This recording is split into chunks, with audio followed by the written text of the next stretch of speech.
उसके बाद जब मैं छपरा में और भी मामलों में मैं लोगों से मिलने जा रहा था, तब हर आदमी ने, ज्यादातर लोगों ने कहा कि साहब हमारे खाद की समस्या है, खाद नहीं मिल रहा।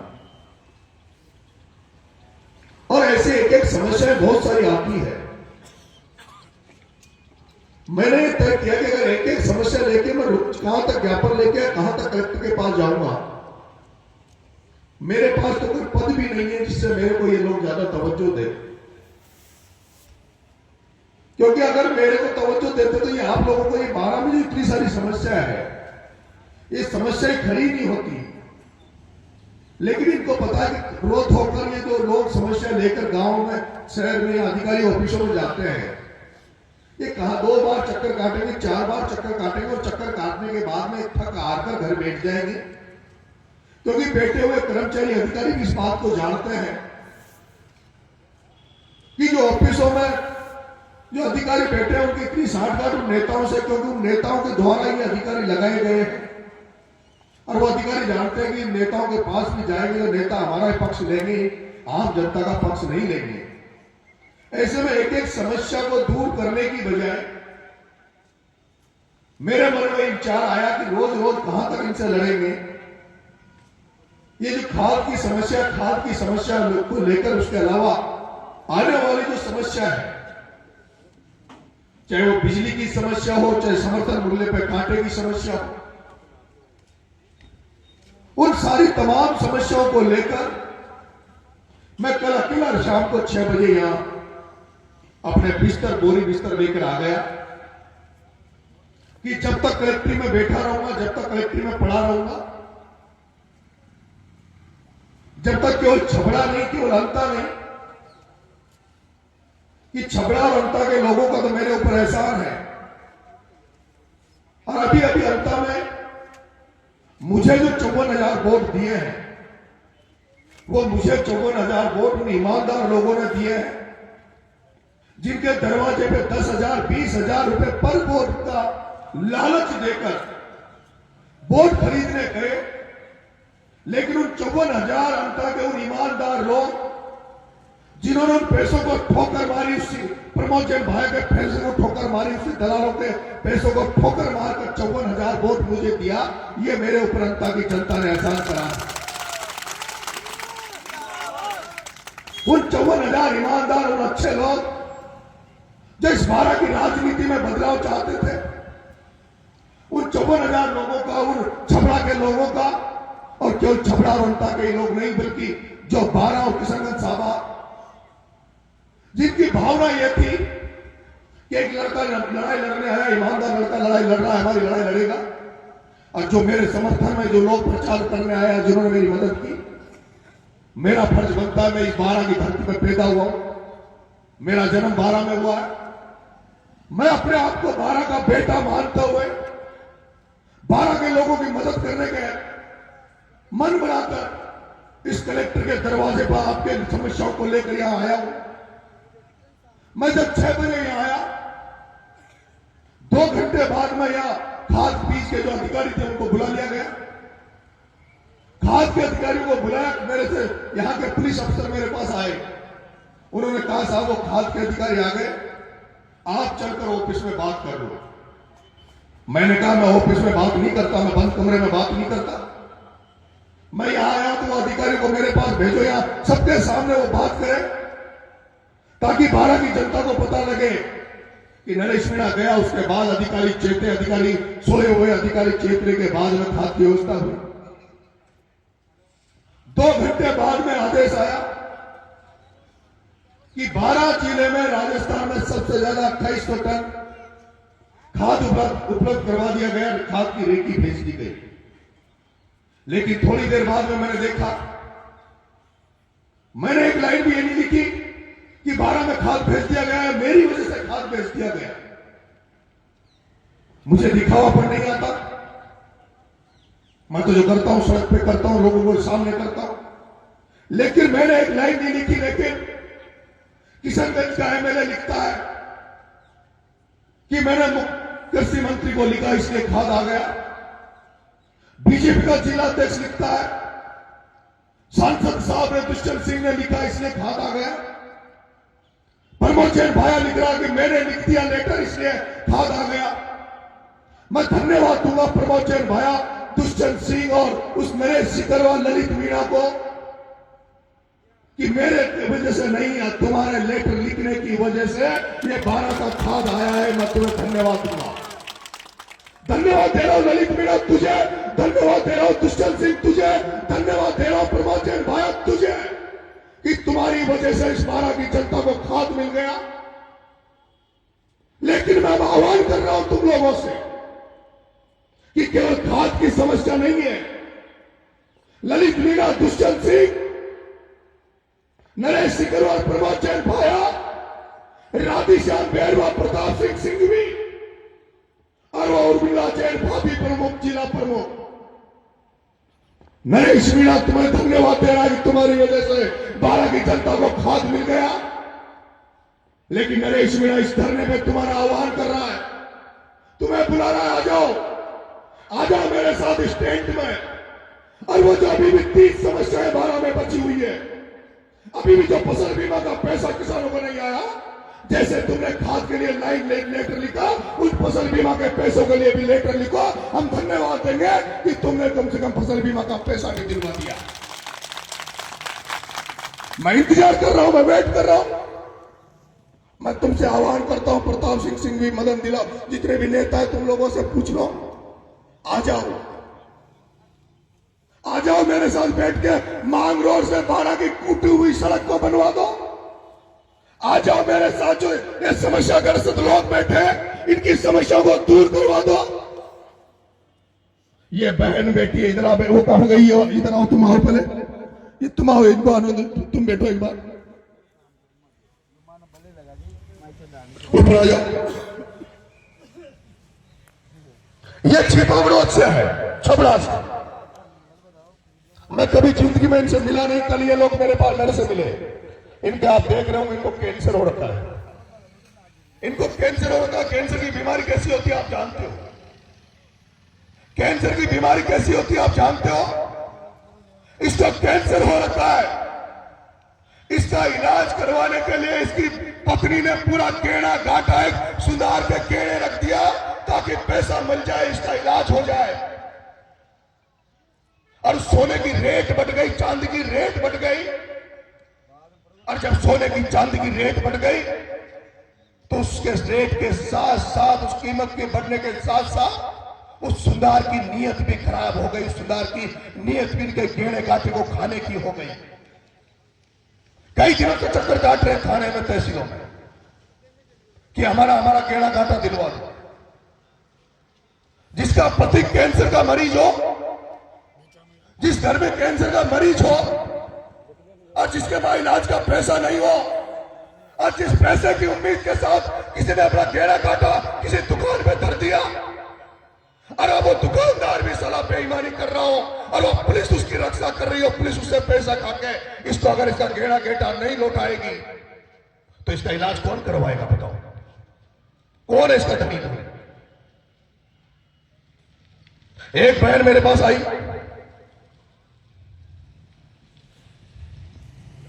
ये कल से मुझे ढूंढ रही थी, छपड़ा गई मुझे ढूंढने।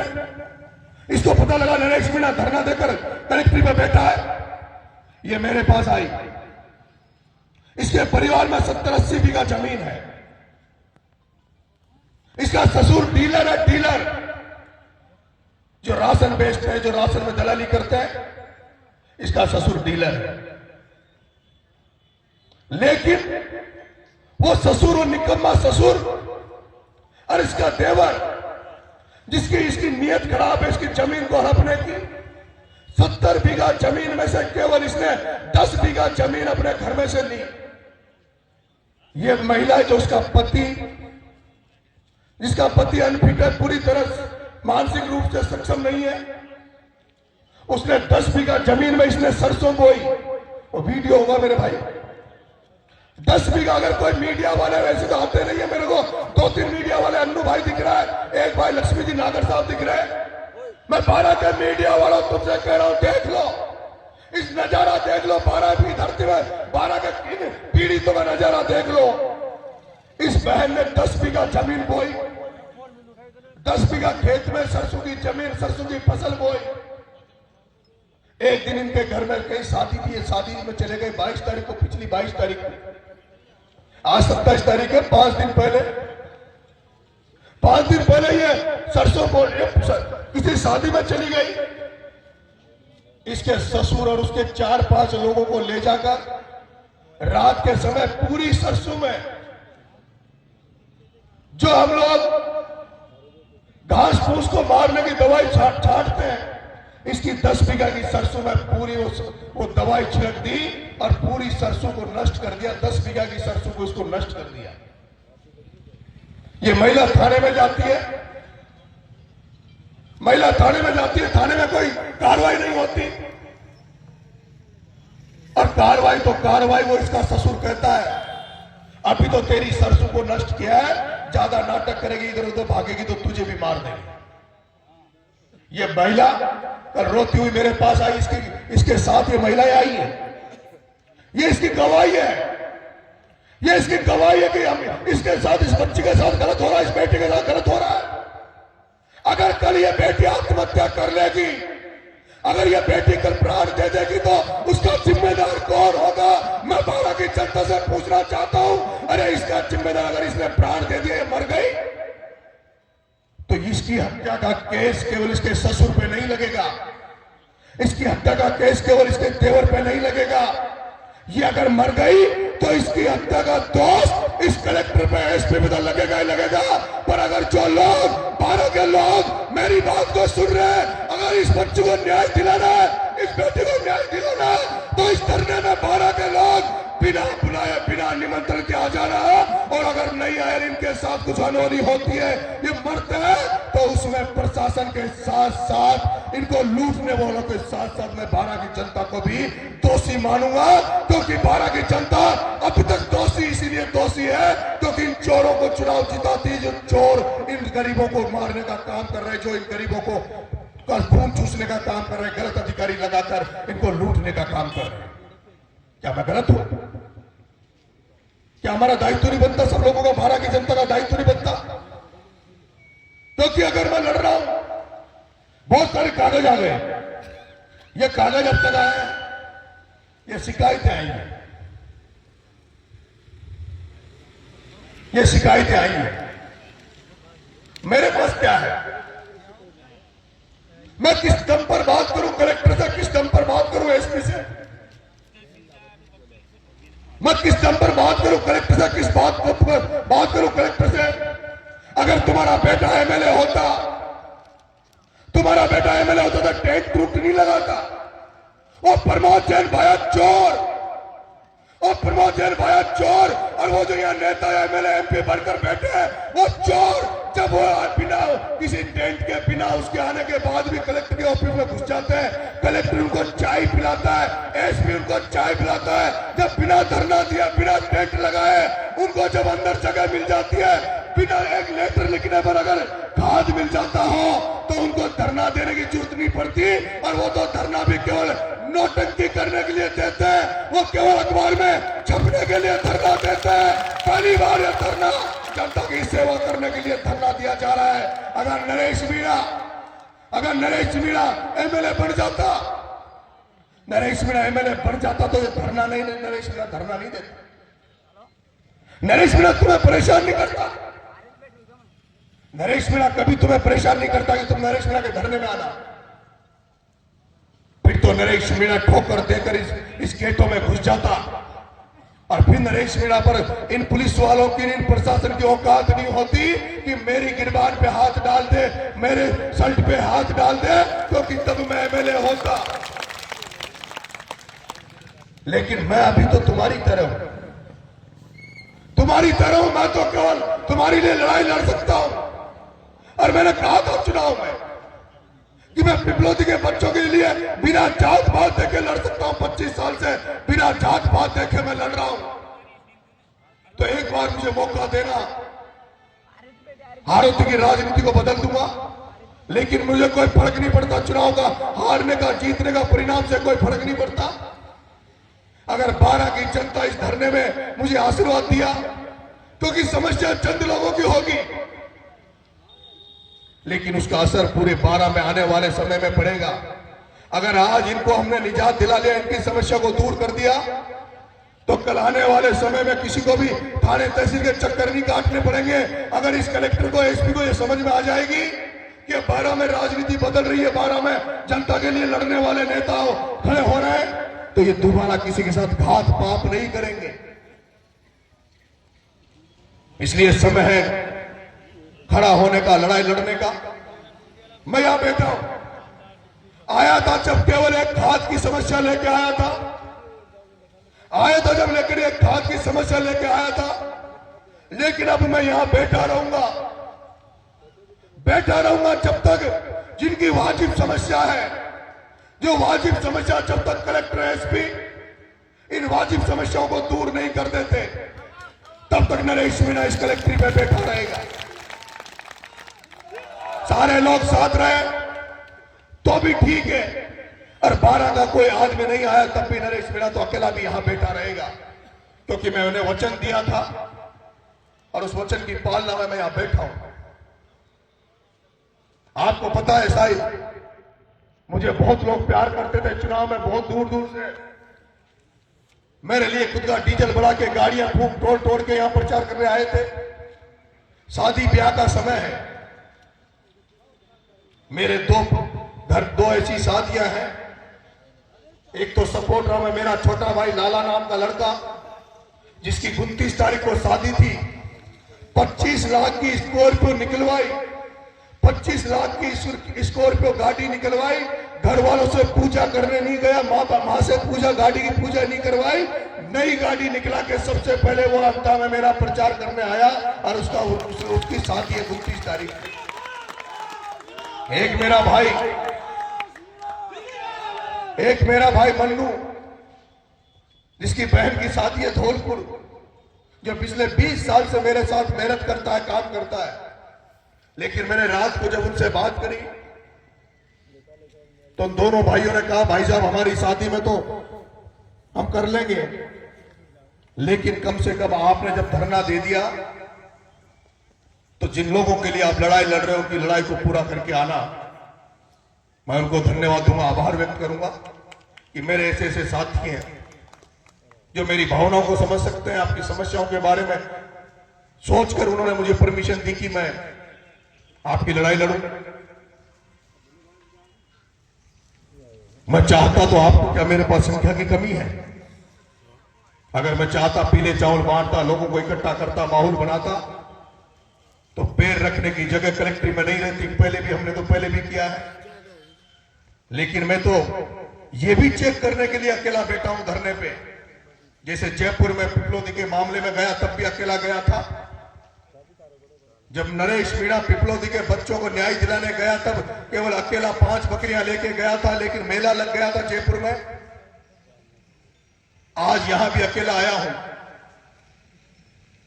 अब पता लग जाएगा हाड़ौती की जनता में, जिसको मैं जागृत करना चाहता हूं, जगाना चाहता हूं, वो जागृत हो रही है, नहीं हो रही है, वो लड़ने की क्षमता रखती कि नहीं रखती, वो अपनी समस्याओं को लेकर लड़ेगी कि नहीं लड़ेगी। क्योंकि हमने जो 25-30 समस्याएं इकट्ठी करी है, उनमें कुछ तो ये व्यक्तिगत समस्याएं जो है ही है, लेकिन उसके अलावा पूरे 12 जिले की अगर वो समस्याएं दूर होगी तो 12 जिले की समस्याओं का बहुत बड़ा फायदा हमें मिलेगा। क्योंकि फसल बीमा का पैसा हर घर में मिलेगा। ये एक बच्चा हो रहा है, इधर आ बेटा, इधर आ जाओ ऊपर, इसको ऊपर लाना। ये कपिल गुर्जर है, ये कपिल गुर्जर है। इसके पिताजी मर गए, पिताजी ने सुसाइड, आत्महत्या कर ली। दोनों हाथ नहीं है, दोनों हाथ नहीं है। बिजली से चिपकने के कारण, लाइट से चिपकने के कारण, 11,000 से चिपकने के कारण ये बच्चा, जिसके दोनों हाथ नहीं है, जिसके बाप नहीं है, मुझे मिला प्रचार के दौरान एक गांव में, मैंने कहा मैं चुनाव के बाद मदद करूंगा। 11,000 से चिपका, लेकिन आज दिन तक इसको 1 रुपया भी लाइट का मुआवजा नहीं मिला।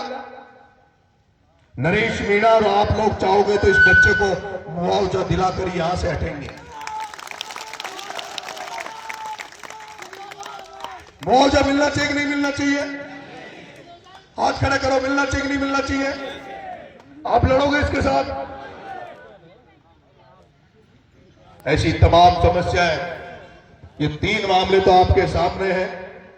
इस बच्चे को मुआवजा, इस बहन को इसकी जमीन 10 बीघा जिसकी सरसों बर्बाद कर दी, सरसों का पैसा चाहिए, 10 बीघा सरसों का पैसा इसके ससुर से चाहिए। इसका ससुर को जेल की सलाखों के पीछे जब तक प्रशासन नहीं डालेगा, जेल के पीछे नहीं भेजेगा, इसकी 10 बीघा सरसों का पैसा जब तक इस बहन को नहीं दे देगा, सुन ले कलेक्टर, सुन ले एसपी, नरेश मीणा इस धरने से नहीं उठेगा। इस बहन का गहरा गांठा उसको सलाखों के पीछे डलवा दूंगा। इसका गहरा गांठा जब तक नहीं मिलेगा, जब तक धरने पे बैठा हूं। ये किसका भाई है? ये इसके काकी ससुर है। बच्चा मार दिया था। अब देखिए आप 12 की जनता, देखो आप। और उसमें हाथ किसका है? मैं नाम नहीं लेना चाह रहा था, मैं उसको बचा रहा था कि मैं उसका नाम नहीं लूं, उस एमएलए का। लेकिन रोना आता है इनको देख के, मुझे रोना आता है, क्योंकि मैंने राजनीति अभी तक गरीबों के लिए करी है। वो डीलर जो इसका ससुर है, वो डीलर जो इसका ससुर है, इसकी जमीन खा रहा है, और वो इसका उसका सगा भाई, ये कह रहा मेरा बेटा उसने मरवा दिया। और उस पर हाथ है उस ललित मीणा एमएलए का, उस पर हाथ है उस ललित मीणा एमएलए का। मैं जब भी तो देखता हूं कि ये गांव में जो गुंडे बैठे हैं, गांव में जो दलाल बैठे हैं। अरे मैंने कहा था इस प्रमोद जैन भाया नापी रावण को मरवा दो मेरे से चुनाव में। और ये जो कुंभकर्ण मेघनाथ बन के जो गांव में बैठे हैं, इनको बाद में मार देंगे। लेकिन दुर्भाग्य ये राजू रावण बच गया। लेकिन अब समय आएगा जब रावण भी मरेंगे, ये भी मरेंगे। वो डीलर ललित मीणा, विधायक एमएलए किशनगंज बीजेपी के एमएलए, ललित मीणा सुन ले, तूने खाद दिलवा दिया तो ललित मीणा इन किशनगंज वालों को न्याय भी दिलवा दे, इनको जमीन दिलवा दे। उस डीलर को छोड़कर इनके साथ खड़ा हो जाए ललित मीणा। मैं यहां बैठे सर्व समाज से कहूंगा, लोग मेरे को जोड़ देते हैं कि जात पात से। नरेश मीणा किसी जात पात का नहीं है, पैदा किसी समाज में हो गया।